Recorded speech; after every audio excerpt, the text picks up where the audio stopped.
Welcome back to the channel. It's Gator Bite on the mic, talking to you about the Darknet 14 Level 2 and 3 badge. We are talking about the Seed Studio XIAO ESP32S3 with WIO SX1262.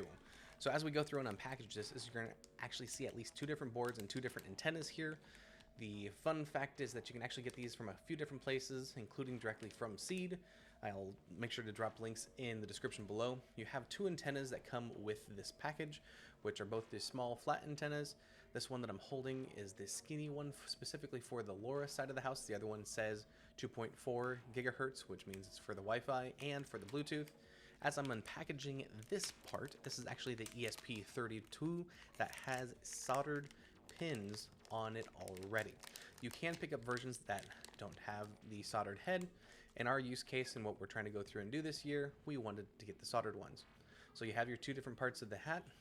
This will stack on top of each other, and you can see there are two antenna parts that you're going to have to be able to plug this in. As we flip this over, we can see everything is clearly labeled on the underneath side of both of these boards. So labels on the bottom. We'll also be able to take a look at some data sheets later on in following videos. And from the underneath side, you can actually see you can also plug in a battery / solder a battery directly to this.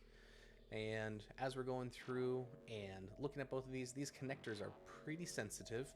So when we're getting ready to put this all together, the first step that you need to go through and do is actually attach the antennas. These connectors from here and here are super sensitive, so don't twist the board.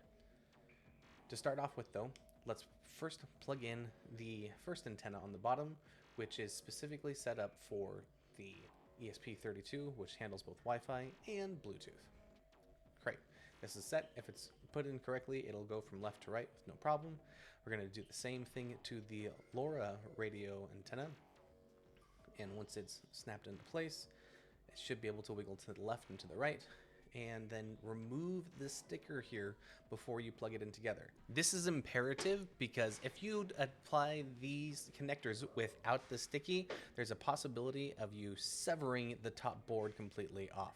So press and hold on top of the USB header and the top board to make sure that double-sided sticky glue actually holds.